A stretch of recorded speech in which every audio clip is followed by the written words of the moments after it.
সালানপুরে বিধানসভা নির্বাচনের আগে ভাঙন বিজেপিতে 143 নম্বরের বুথ সভাপতি সহ প্রায় 40 জন মিলে যোগদান করল তৃণমূল কংগ্রেসে। সালানপুরে বিধানসভা নির্বাচনের আগে ভাঙন বিজেপিতে 143 নম্বরের বুথ সভাপতি সহ প্রায় 40 জন মিলে যোগদান করল তৃণমূল কংগ্রেসে। নির্বাচন কমিশন ভোটের নির্ঘণ্ট প্রকাশ করার পর সোমবার প্রথম দফার প্রার্থী তালিকা ঘোষণা করেছে বিজেপি ও সিপিএম। তারপর মঙ্গলবার তৃণমূল কংগ্রেস প্রার্থী তালিকা প্রকাশ করতে চলেছে দুপুরেই। কিন্তু তালিকা প্রকাশের আগে রাজ্যের বিভিন্ন জেলায় তৃণমূলে যোগদানের প্রবণতা নজর কেড়েছে রাজনৈতিক মহলের। যদিও বারাবণী বিধানসভা এলাকায় বিজেপি প্রার্থীর নাম এখনো ঘোষণা হয়নি, তার আগে সালানপুর ব্লকে দেখা গেল অন্যান্য দল থেকে আসা বহু কর্মী তৃণমূলে যোগদান করছে। বারাবণী বিধানসভা সালানপুর পঞ্চায়েত এলাকায় মঙ্গলবার সকালে বেসরকারি প্রেক্ষাগৃহ তৃণমূলের একটি কর্মী সভা ডাকা হয়, যেখানে উপস্থিত ছিলেন বারাবণী বিধানসভার প্রাক্তন বিধায়ক তথা আসানসোলের মেয়র বিধান উপাধ্যায়। আর এই কর্মী সভাতেই বিধান উপাধ্যায়ের হাত ধরে তৃণমূল কংগ্রেসের ঝান্ডা ধরেন বিজেপির বুথ সভাপতি অজয় রুইদাস, বাবন রুইদাস এবং রাহুল রুইদাস সহ প্রায় 40 জন যুবক। তাদের দলে স্বাগতম জানান বিধায়ক নিজে। এদিন অজয় রুইদাস বলেন, বিজেপি শুধুমাত্র সাম্প্রদায়িক দল, উন্নয়ন নিয়ে তারা ভাবে না। সালানপুর ব্লক জুড়ে যা উন্নয়ন হয়েছে তার জন্যই আজ আমরা প্রায় 40 জন তৃণমূল কংগ্রেসে যোগদান করলাম। এই যোগদান প্রসঙ্গে সালানপুর ব্লক তৃণমূল কংগ্রেসের সভাপতি মোহাম্মদ আরমান জানান, তাদের যোগদান সালানপুর ব্লকের তৃণমূল কংগ্রেসে আরও শক্তিশালী হলো। আগামী দিনে পুরো বিরোধী শূন্য হবে বিজেপি, কারণ এটাই উন্নয়ন। এদিন সালানপুর ব্লক তৃণমূল কংগ্রেসের সভাপতি মোহাম্মদ আরমান জানান, সাধারণ মানুষ বুঝে গেছে জুমলাবাজ বিজেপির চরিত্র। বিজেপি দলটা এমন একটা দল যে কথা দিয়ে কথা রাখে না, তাছাড়া মানুষের পাশে কোনোদিন তাকে পাওয়া যায় না। আর মাননীয় মুখ্যমন্ত্রী মমতা ব্যানার্জি সর্বদাই সকল ধর্মের বিশ্বাস মানুষের সাথে রয়েছে। এদিনের এই যোগদান অনুষ্ঠানে বিধায়ক বিধান উপাধ্যায় ছাড়াও উপস্থিত ছিলেন সালানপুর ব্লক তৃণমূল কংগ্রেসের সহসভাপতি ভোলা সিং, সালানপুর পঞ্চায়েতের আঞ্চলিক তৃণমূল কংগ্রেস সভাপতি ফুচু বাউরি সহ অনেকেই।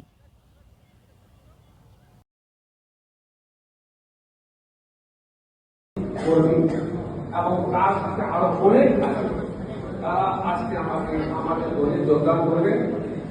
তো প্রথমেই আমরা আগে আমাদের মাননীয় নেতার হাত দিয়ে আমি ওদেরকে আগে জয়েনিং করাবো, তারপরে আমাদের আরো সম্পর্ক আছে। আরো যারা জয়েনিং করবে তাদের নাম আছে অজয় রুইদাস, 143 নম্বর বুথের বুথ সভাপতি। 143 নম্বর বুথের বুথ সভাপতি অজয় রুইদাস। তারপরে আছেন বাবন রুইদাস, তারপরে আছেন রাহুল রুইদাস। ইনাদের আরো অনেকেই জয়েনিং করবে। তো আমি প্রথমে ডেকে নিচ্ছি 3 জন আগে, অজয় রুইদাসকে বুথ সভাপতি, এবং বাবন রুইদাসকে এবং রাহুল রুইদাস। 3 জন আপনারা আসুন, আমাদের মানুষের হাত ধরে আজকে মেলা জয়েনিং করবে। মমতা ব্যানার্জি জিন্দাবাদ, জিন্দাবাদ, জিন্দাবাদ, জিন্দাবাদ, জিন্দাবাদ, জিন্দাবাদ, জিন্দাবাদ, জিন্দাবাদ, জিন্দাবাদ।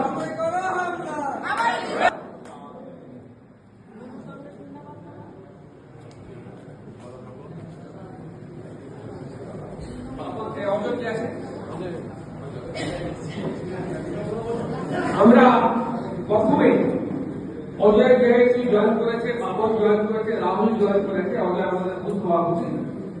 অজয়ের কাছ থেকে আমরা দুটো কথা শুনে নিই। অজয়, তুমি বিজেপি থেকে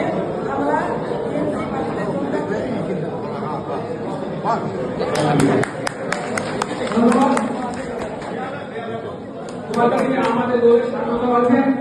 যেহেতু সামনের নির্বাচনে আমরা আশা করব তোমাদের যে গ্রুপ আছে, যে ইয়াং ছেলেরা আছে বা যারা কর্মীরা আছে, তাদেরকে নিয়ে আমাদের দলের পক্ষে আমাদের দলকে নিয়ে তোমরা এগিয়ে যাবে, কাজ করবে।